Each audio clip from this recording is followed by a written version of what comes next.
Major Stephen Schauer. I'm an emergency medicine physician with the U.S. Army Institute of Surgical Research. So I want to get into medicine because I like science. I like the knowledge that comes along with science. I like the fact that medicine is really an applied science.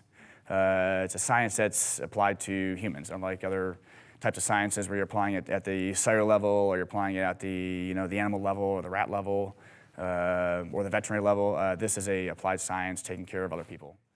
So currently I spend my clinical duties at the Brooke Army Medical Center in San Antonio. There's 2 level 1 trauma centers in San Antonio, us and the university across town. The Brooke Army Medical Center, or BAMC, is the DoD's only level 1 trauma center. Every capability you can think of those you can be at this hospital. Every type of patient you can think of will come rolling through the door at some point. The typical day in the life of an emergency medicine physician in the Army is going to be very similar to what it is in the civilian world. When we were in residency, we basically go through all the same rotations we did. As a civilian, they have all the same requirements they have for the civilian training programs for the military. The Army has given me a number of opportunities I wouldn't have in the civilian setting. I would say the biggest fact that the Army's had compared to the civilian setting is the variety of stuff we can do. You get the opportunity to deploy where you get to provide care for soldiers, people that you have something in common with. Even though we have a lot of different backgrounds, a lot of different cultures, people that come into the Army, we all have one thing in common, which is that we all chose to serve.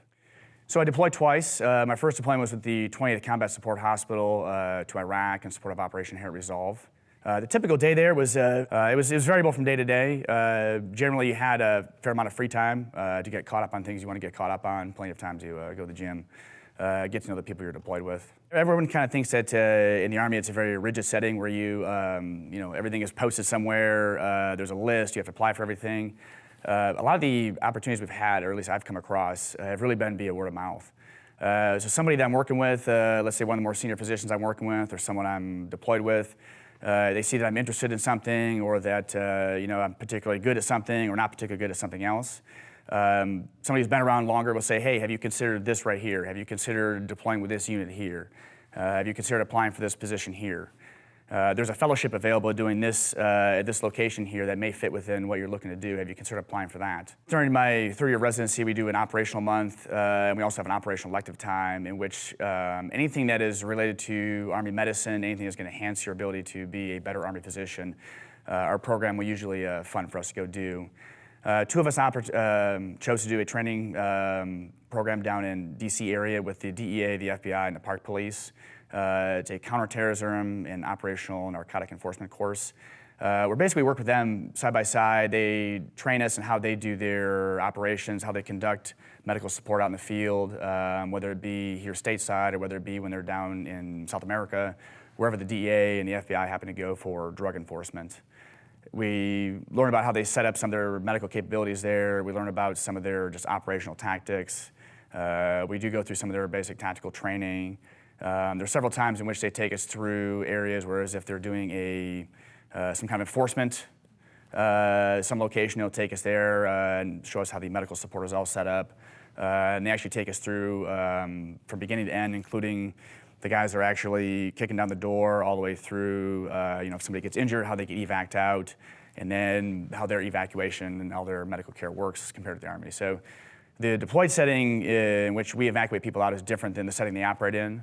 So having the opportunity to cross-train with them provided a lot of training knowledge and opportunities to see how somebody else does something, and perhaps you can find some way that somebody else did something better than what you're doing, and then you can then in turn take that back to your next job in the Army. My real passion is research. I spend most of my time doing research. I'm at the research lab down in San Antonio. Probably about 80% of my time is research, 20% is clinical time over at the hospital. My favorite thing about the opportunity I have right now is that I've got access to research resources I wouldn't have if I was on the outside. In the academic setting, in the civilian side, you're constantly having to fight for grant money, constantly having to seek out resources you need to do the projects you want to do, the things you're interested in. Unlike the civilian side, we have a lot of resources available to us, so long as the things I'm looking to do kind of line up with the needs of the Army. So my favorite thing, I think, has really been the access to resources and opportunities I wouldn't have had if I'd been in the civilian setting. I would absolutely recommend the path that I've been on. The Army's given me the opportunity to do a lot of different things I wouldn't have been able to do as a civilian. The beauty of being in the Army is that it gives you these opportunities that otherwise you wouldn't have access to as a civilian physician, including the variety. It's giving me the opportunities to deploy, which you wouldn't have as a civilian. It gives you the opportunity to take care of patients that you have a lot in common with. And it gives the opportunity to be exposed to almost unlimited opportunities. It depends on what opportunities you want to seek out. Almost any opportunity you can think of is available to you. You just have to seek it out. So it really depends on what pathway you choose as to what you want to do.